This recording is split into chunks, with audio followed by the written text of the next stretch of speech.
अनवर मानपाड़ी वक्फ report विधानसभा में table होने के बाद एक के बाद दीगर लगातार इस तरह के घपले की वारदातें या न्यूज़ हमें देखने को मिल रही है। हाल ही में मैसूर का भी हमने वाक़या देखा था, रिफ़ाल मुस्लिमीन का। अब जो है उबैदुल्ला शरीफ जो पासबान के एडिटर हैं, कांग्रेस के लीडर हैं और कई वक्फ इदारों से जुड़े हुए हैं, इन्होंने भी एक प्रेस कॉन्फ्रेंस बुलाई है। ये जानते हैं इनकी तरफ से क्या बात इन्होंने रखना चाह रहे हैं।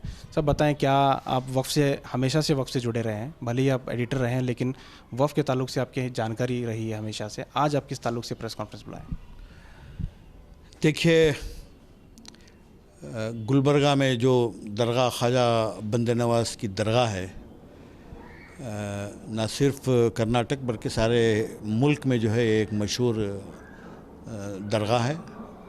यहाँ पे कई लोग, हज़ारों की लाखों की तादाद में हिंदू मुसलमान सब आते हैं। ये और इसकी जितनी भी जायदादें हैं ये सब वक्फ में रजिस्टर्ड हैं। 1974 का जो गेज़ेट नोटिफिकेशन है उसमें ये रजिस्टर्ड है। तकरीबन 812 एकड़ के करीब इसकी मुकम्मल जायदादें बड़ापुर, बरहमपुर, कापनूर, सैयद चिंचोली में का जो गुलबर्गा में है वाक़ है। कुछ जायदादें जो है हुकूमत ने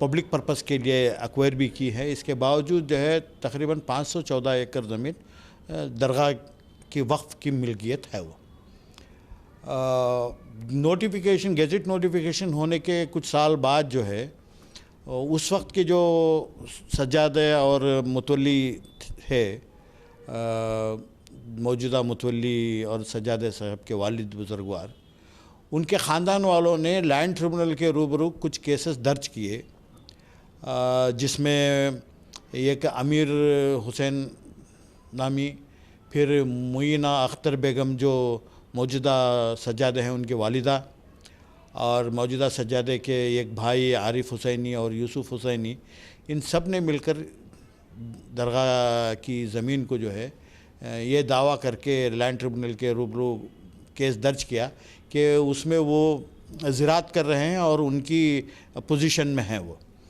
और उस वक्त के जो सज्जादा नशीन थे उन्होंने जो है लैंड ट्रिब्यूनल के रूबरू जाके ये बयान देते हैं कि ये सही है कि ये लोग वहाँ ज़राअत कर रहे हैं और पोजीशन में भी हैं, और मुझे कोई इसके ऊपर ऑब्जेक्शन नहीं है। लैंड ट्रिब्यूनल जो है ये ज़मीन उनको ग्रांट कर सकती है। तो उस हिसाब से जो है वो 1981 में जो है ये तमाम ज़मीनात उनको ग्रांट हो गई। इस ग्रांट को चैलेंज करते हुए कर्नाटका स्टेट बोर्ड ऑफ वक्फ जो है हाई कोर्ट में रिट पिटिशंस 2 फाइल करते हैं 81 में ही। फिर कुछ साल बाद 87 में जो है वक्फ बोर्ड के एक रेजोल्यूशन के तहत ये तमाम केसेस जो है वापस ले लेते हैं, जो केसेस सज्जादे और उनके फैमिली के ख़िलाफ़ दर्ज किए गए थे। और बाद में जो है रीजनल कमिश्नर गुलबर्गा हुकूमत के एक डायरेक्शन के तहत एक इंक्वायरी कंडक्ट करके एक हुक्मनामा जारी करते हैं और डीसी को, एसी को और तहसीलदार को ये हुक्म देते हैं कि वो तमाम जायदाद जो कर्नाटका वक्फ बोर्ड के गेज़ेट में दरगाह के नाम से है, उसमें जो है मालिकाना जो कालम होता है आरटीसी में, पहाड़ी में, उसमें जो है कर्नाटका स्टेट बोर्ड ऑफ वक्फ और दरगाह ख्वाजा बंदा नवाज़ का नाम लिखा जाए। और 2011 में जो है बाकायदा दरगाह की तमाम जायदाद पे कर्नाटका स्टेट बोर्ड ऑफ वक्फ दरगाह ख्वाजा बंदा नवाज़ का नाम दर्ज किया जाता है। अभी हाल ही में जो है उसके मौजूदा सज्जादा नशीन डॉक्टर खुसरो हुसैनी साहब एसी कोर्ट में एक केस फाइल करते हैं, जबकि इसका जो नोटिफिकेशन हुआ था रीजनल कमिश्नर का, उसको चैलेंज करके वो वक्फ ट्रिब्यूनल भी गए और उसमें कहा गया कि वहाँ पे जो है कर्नाटका स्टेट बोर्ड ऑफ वक्फ का नाम निकाल के सिर्फ सज्जादे का नाम रखा जाए। तो वक्फ ट्रिब्यूनल में उनकी अर्ज़ी को खारिज कर दिया और 10,000 रुपये का फ़ाइन भी लगाया था। उसके बाद में जो है ये जो है एसी कोर्ट में जो है एक मुकदमा दायर करते हैं और उसमें ये कहते हैं कि म्यूटेशन में और पानी में जो है जहाँ पे कर्नाटका स्टेट बोर्ड ऑफ वक्फ का नाम लिखा गया है वो निकाल कर सिर्फ दरगाह ख्वाजा सज्जादा नशीन दरगाह ख्वाजा बंद नवाज़ लिखा जाए और ख़ास तौर से सर्वे नंबर 11, 12, 13, 14, 16 और 116 और 34 में भी कुछ ज़मीन के ऊपर। और उस वक्त के जो एसी हैं उनके सामने जो मुकदमा दायर करते हैं उसमें जो है उस वक्त वहाँ पे जो वक्फ बोर्ड का डिस्ट्रिक्ट वक्फ ऑफिसर होता है अख्तर हुसैनी, वो शख्स जो है कर्नाटका बोर्ड ऑफ वक्फ के सीईओ से या किसी से भी इजाज़त लिए बग़ैर एक वकालतनामा साइन करके एक ख़ातून जो एडवोकेट थी मुइना अख्तर या कुछ नाम है अतिया सुल्ताना, उनको जो है ये मुकदमा दिया जाता है वक्फ बोर्ड की तरफ से, जबकि उसका कोई रिकॉर्ड ही नहीं है, उनको केस देने का कोई हक़ ही नहीं था।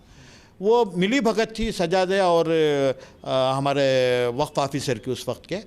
तो वो एडवोकेट जो है केस में अपीयर ही नहीं होती थी, कोई ऑब्जेक्शन नहीं डाला और जो है एसी ने जो है वो कोर्ट को जो है उनका आर्डर उनके हक़ में पास कर दिया और लिख दिया कि दरगाह कर्नाटका स्टेट बोर्ड ऑफ वक्फ और दरगाह ख्वाजा बंद नवाज़ का नाम निकाल कर जो है वहाँ पे सज्जादा नशीन दरगाह ख्वाजा बंद नवाज़ लिखा जाए, जबकि ये गलत है।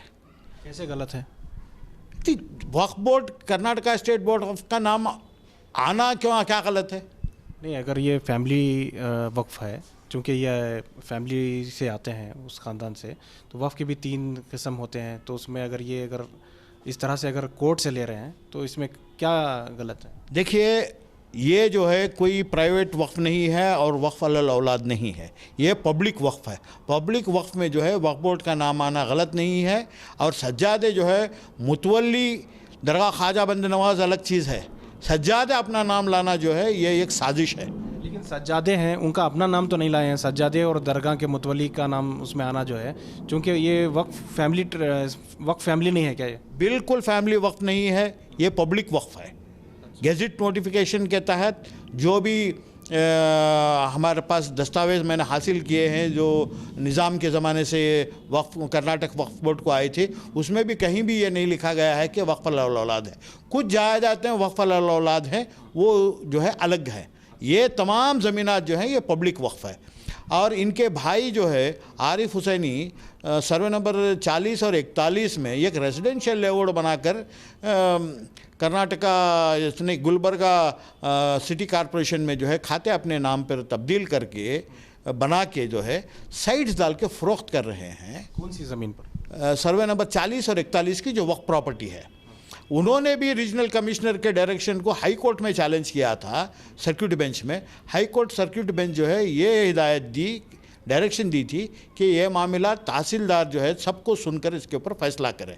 तहसीलदार के रूबरू आज भी वो मुकदमा चल रहा है, वक्फ बोर्ड की तरफ से कोई वहाँ एडवोकेट नहीं जा रहा है, मामला नहीं डिसाइड हुआ, उनके हक़ में नहीं हुआ, उसके बावजूद भी जो है वो साइट्स डाल के बेच रहे हैं। डिस्ट्रिक्ट वक्फ ऑफिसर यहाँ कर्नाटका स्टेट बोर्ड ऑफ वक्फ का जो है लीगल सेक्शन, उन्होंने अपनी रिपोर्ट दी है मेरे कंप्लेंट के ऊपर कि ये जो है वक्फ प्रॉपर्टी है, एक पब्लिक नोटिफिकेशन जारी करना ज़रूरी है, लेकिन आज तक उसके ऊपर कोई कार्रवाई नहीं की गई है। परसों जो 1 दिसंबर 2020 में जो वक्फ बोर्ड की मीटिंग हुई उसमें सब्जेक्ट नंबर 6/18 में जो है ये सब्जेक्ट डिस्कस किया गया, लेकिन कुछ मेंबर जो है जो मौजूदा सज्जादा साहब के बहुत हामी हैं, सपोर्टर्स हैं, उन्होंने इसको खारिज करने की पूरी कोशिश की। बल्कि उसके बाद जो बावजूद भी जो है जो क़ानून जानते हैं उन मेंबरान की मशवरे से जो है ये तय किया गया या रेजोल्यूशन पास किया गया है कि इसके ख़िलाफ़ जो है सीईओ एक इंक्वायरी कंडक्ट करके उसकी रिपोर्ट जो है दी जाए। लेकिन ये काफ़ी नहीं है, क्योंकि रिपोर्ट डिस्ट्रिक्ट वक्फ ऑफिसर से भी आ चुकी है और इनका जो लीगल सेक्शन है उसने भी अपनी ओपिनियन दे चुकी है। तो इसे फौरी तौर से जायदाद को अपने कब्ज़े में लेने की कोशिश करनी चाहिए थी, नहीं हुआ। मैं सीईओ और वक्फ बोर्ड से गुजारिश करता हूं कि इस सारे मामले को जो है लोकायुक्ता या सीआईडी इंक्वायरी कराई जाए और वक्फ में जो ऑफिसर्स इसमें मुलविस हैं और मुतवल्ली जो गलती कर रहे हैं, इनके ख़िलाफ़ कानूनी कार्रवाई होनी चाहिए।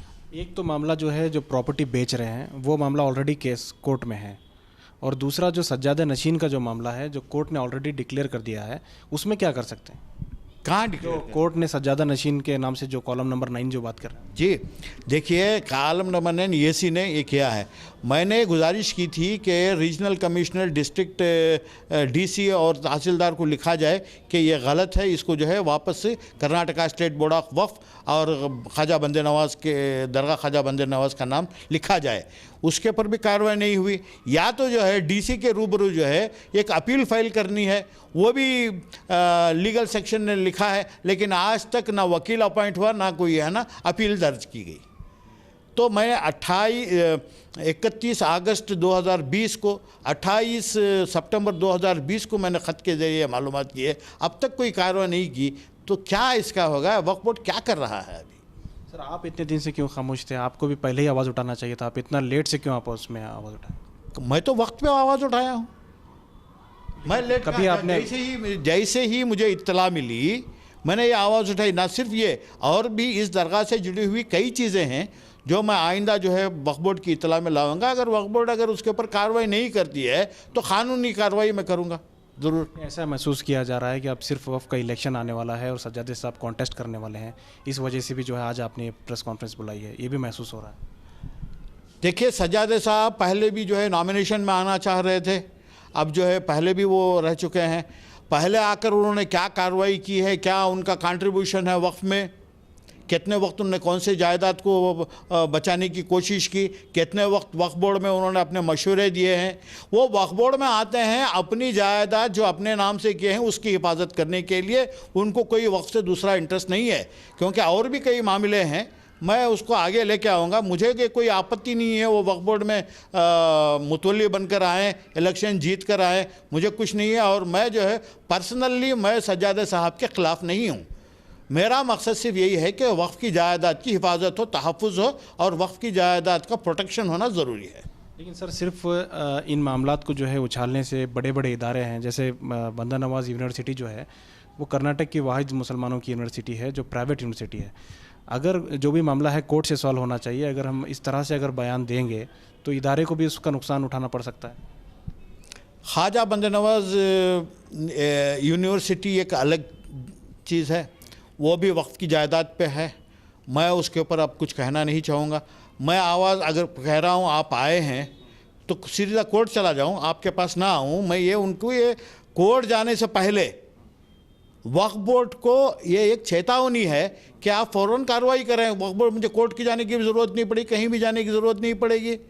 अगर हर कोई आप ही कह रहे हैं कि आप इतने देर क्यों खामोश रहे, कुछ नहीं कहूँ, आपके आवाम के सामने ये मामलात नहीं लाएंगे तो मसला कैसे हल होगा? आप ही मुझे सजेशन दीजिए। लेकिन सर, ये बात भी देखी जा रही है कि आपस में जो है इख्तलाफात इतने बढ़ चुके हैं। पहले तो मुस्लिम सियासतदान में इख्तलाफात देखे जाते थे, लेकिन अब इदारों में भी है। लेकिन इसका जो खामियाजा है वो बड़े बड़े इदारे जो है उन्हें जो है भुगतना पड़ सकता है। कई ऐसे इदारे हैं जिन्हें फ्यूचर में जो है एडमिशन नहीं मिलेगा या इदारे पस्त हो जाएंगे। तो क्या इन मामलात को एक किसी एक छत पे जो है हल नहीं किया जा सकता? देखिए, ये एक बहुत अहम और सवाल है कि जो इदारे गलत कर रहे हैं, जिन इदारों से कौम को, मुसलमानों को कोई फ़ायदा नहीं पहुंच रहा है, लेकिन मुसलमानों के नाम से, कौम के नाम से इन इदारों को खड़ा करके अपना फ़ायदा जो कर रहे हैं, उससे क्या फ़ायदा होगा आवाम को? ख्वाजा बंदे नवाज़ यूनिवर्सिटी और मेडिकल कॉलेज जो चल रही है, मुझे आप एक फहरिस्त ला के दीजिए कि गुलबर्गा के कितने गरीब मुसलमानों को इन्होंने आज तक डॉक्टर बनाया है। कहा जाता है कि गुलबर्गा के हर घर में जो है कहीं ना कहीं एक डॉक्टर या इंजीनियर पाया जाता है। डॉक्टर और एक इंजीनियर पाया जाता है। डॉक्टर या इंजीनियर। बड़ी खुशी की बात है। उन बच्चों से जिन्होंने डॉक्टर वहाँ पढ़े हैं उनसे पूछिए कि कितनी फ़ीस और कितना डोनेशन दे के उन्होंने सीट ली है।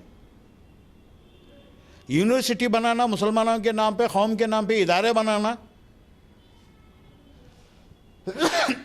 और उससे जो है कौम को कोई फ़ायदा नहीं पहुँचे, क्या फ़ायदा है? अब येनोपाया यूनिवर्सिटी है, हम कोई उनके ख़िलाफ़ क्यों नहीं बोलते? वो अपनी प्राइवेट है। ये प्राइवेट नहीं है, कौम का है। ये वक्फ की जायदाद पे है। ये अवकाफ़ी मिल्कत पे है। नहीं, आप भी वही बात कर रहे हैं जो अनवर मानपड़ी बोलते हैं कि वफ़ की जायदाद प्रॉपर्टी में है तो फ्री देना चाहिए, लेकिन इदारा चलेगा कैसे? मैं अरवन मानपाड़ी की और मुझे जो है मत कंपेयर कीजिएगा। मैं अपनी जगह हूँ, अनवर मानपाड़ी अपनी जगह हैं। वक्फ के इदारों में मैं ये नहीं कर रहा हूँ कि सारे सीटें फ्री दे दीजिए। आप इदारा किस लिए कायम किए? आपके अगराज़ व मकासद क्या हैं? उस अगराज़ व मकासद के तहत जो है आपने 1% दिया है, 2% दिया है गरीब मुसलमानों को, वो बताइए। हम कहाँ कह रहे हैं कि सारे सीट जो है आप मुफ्त गरीबों को दे दीजिए। कुछ परसेंटेज तो होना चाहिए। बताएं आप कितने परसेंट दे रहे हैं? आप जाके जो है इसके बारे में तहकीक कीजिए। क्या बहुत बहुत शुक्रिया। तो ये थे उबैदुल्ला शरीफ साहब जो इल्ज़ाम लगा रहे हैं कि बंदा नवाज़ दरगाह के तहत आने वाली ज़मीनों में जो है इस तरह से कॉलम नंबर 9 में जो है बदलाव किया गया है। लेकिन इस बात को सोचना भी और जानने की भी ज़रूरत है कि वक्फ़ की कितने किस्में होती हैं, वक्फ़ अलल औलाद क्या है, वक्फ़ फैमिली क्या होता है, वक्फ़ फॉर सर्विस क्या होता है। इसमें तहकीकात करने की ज़रूरत है और ये देखने की ज़रूरत है कि आखिर इतने मुकदमे क्यों हो रहे हैं, आखिर मुस्लिम इदारों में इतने मामलात क्यों सामने आ रहे हैं। अगर इसी तरह से मामलात आते रहेंगे तो मुस्लिम इदारों को जो है कहीं ना कहीं से पहले से ही जो कमज़ोर हैं वो और कमज़ोर हो सकते हैं। आने वाला जो मुस्तकबिल है इस ताल्लुक़ से जो है हमें सोचने की ज़रूरत है। कैमरा पर्सन समीर के साथ शाहिद काजी, बेंगलुरु।